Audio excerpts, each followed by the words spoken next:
The cold gets into the joints, and when they cut the taping off, my hand sprung out like 5 bananas connected with styrofoam. I mean, it's like, wow, right? Now what do I do with these? I can't get them in my pockets. I don't know what to do with them.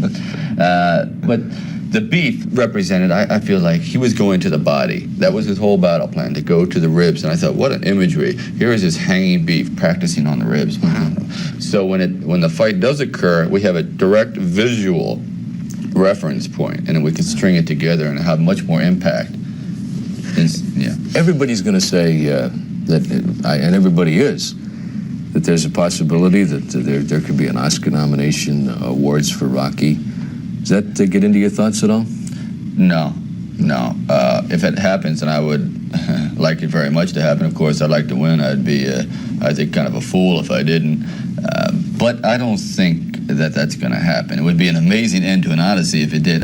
But I just don't think. I don't think that people can readily accept that much of a change, that much of a out of nowhere. Who is this person? And then all of a sudden bestow an award on them. I think it kind of frightens people at times. They say, "What is this? How come we didn't figure this out?"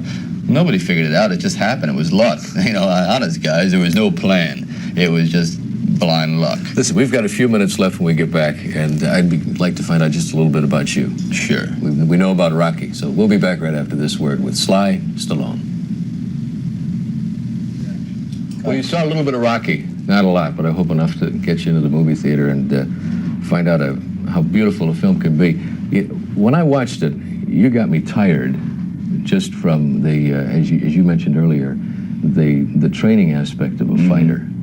And you've stayed in pretty good shape then. Well, yeah, I have to say that I wouldn't have gotten anywhere near this position if it hadn't been for physical fitness training all the time. It's something that I've done since I was about 13 years old. There's a line in the movie that Rocky says, well, my father told me I wasn't born with much of a brain, so I better develop my body. Well, that kind of happened to me at around 13, so I took it to heart. And it wasn't until I was 27 years old that I realized I did have a brain. I thought it was just a hollow drum up there. And so in the meantime, I just lifted weights, but it paid off, and it's become a habit, and I've learned discipline from that. And from that discipline, I think that's what got me through the writing and all that every day, that mundane chore is very boring, very lonely. Was the writing hard? Well, it's the rewriting that is hard to me. The initial writing is all right, but it's the rewrite when everyone wants to put in their ideas that you tend to get confused. It's like having 7 or 8 coaches on a football team. You can imagine it, like 4 plays going off in different directions. So that was a little difficult, but that's the price you pay. I'm curious about something. As a writer, you have, there it is, it's sitting right there. Right. And you pick it up and you take it around, and I'm guessing, how would you try to interest somebody in that property? Now you're Rocky in the film, and you're the screenwriter. Did you find yourself being defensive about things? Were you quick to change? Were you quick to take advice on maybe a correction here, a correction there? Or how personal is that piece of property to you? How personal? Well, it's the ideas are very, very flexible. I take advice from criticisms from anybody. A bus driver will come over and say, I don't like the way that's been, and I'll listen to him because I think that it's very valid, and you have to be flexible because you can only put so much of your brain into a script, and after that you become what is known as written out. You can't, you've given us your best, and now you need some outside input. So I was very, very open to anyone's suggestion. For Burt Young and Talia Shire and Burgess Meredith, I saw their speech patterns, the way they move, so I would write the character and the dialogue to suit them. For example, Burt Young's, the way he speaks, he juxtapositions. He'll say, instead of saying, I want you to come over to my house tonight, he'll say, over my house tonight, I want you to come. Yeah. So I had to rearrange sentences to go along with that. So instead of him coming to me, I wanted to go to him, and I think that is somewhat reflected in their characters. They wouldn't take one, marker. Stallone. Right. And action. You know what I'm curious about, after seeing the film Rocky, was there a Rocky in your life? Is there a Rocky, or was that somebody that just came out of story writing?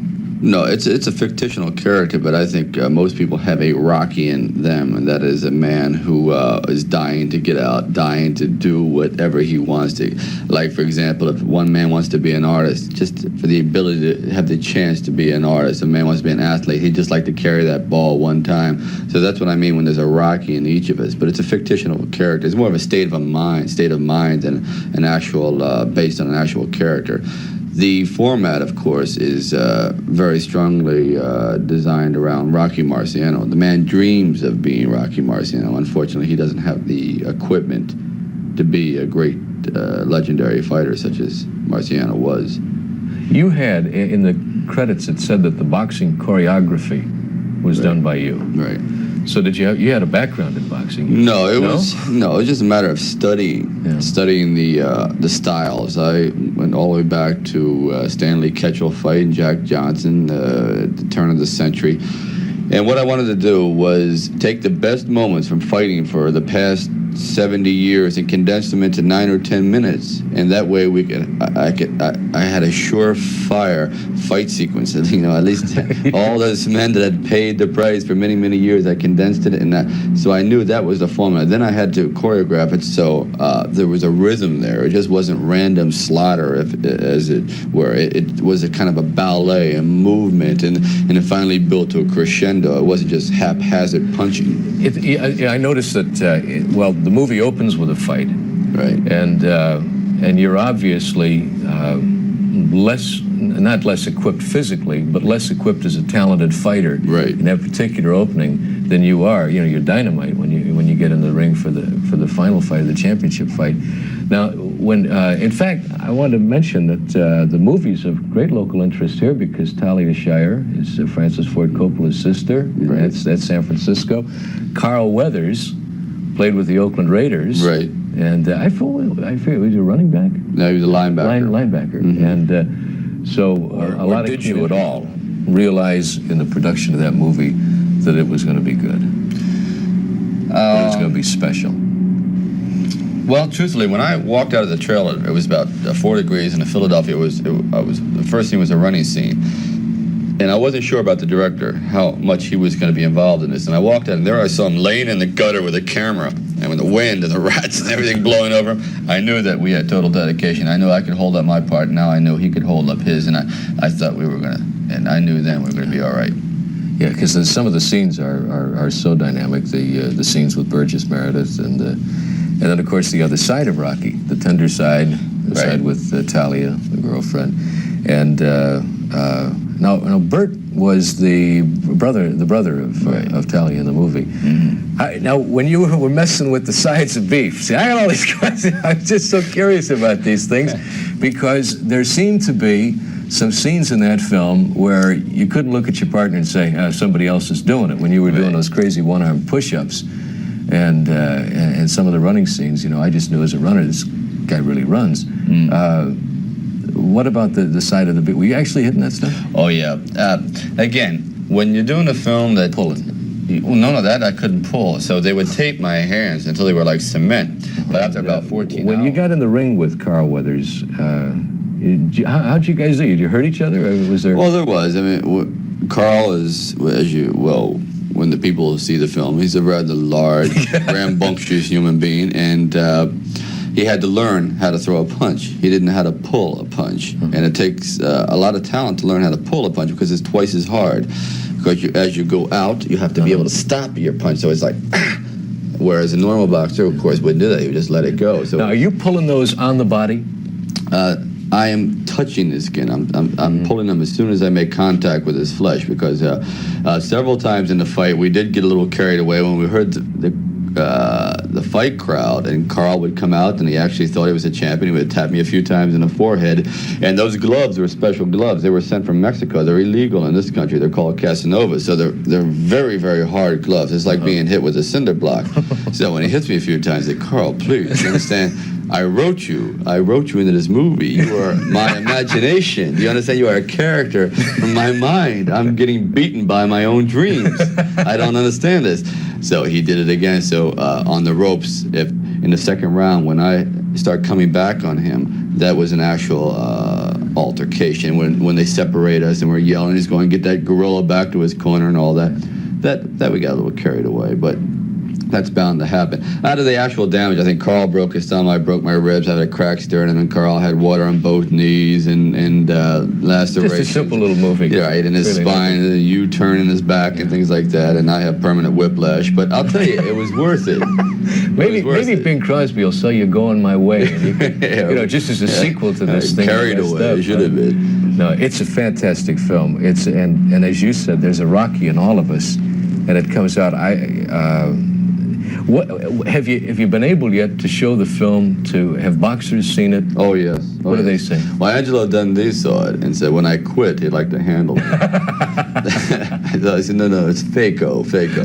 And I heard that Ali saw it and liked it very much. Kenny Norton saw it. He enjoyed it, and it's been very well received because it's. The training procedure has never really been depicted before on film, and the actual running and the pain and the push-ups and all that. Everything was glamorous. This is not so glamorous at times. No, it's not at all. But then again, it's back and forth. I definitely, when I wrote it, I went back and forth across the line of reality, and that was intentional. I wanted to paint a picture as the way I wish it was, rather than the way it is. I wanted to incorporate a little bit of magic in the movie, and that's what I think the audience is responding to. Well, I got a bunch of other questions for you about it because it's an absorbing film, and I think it's probably going to be one of the biggest pictures of its time as far as the boxing film.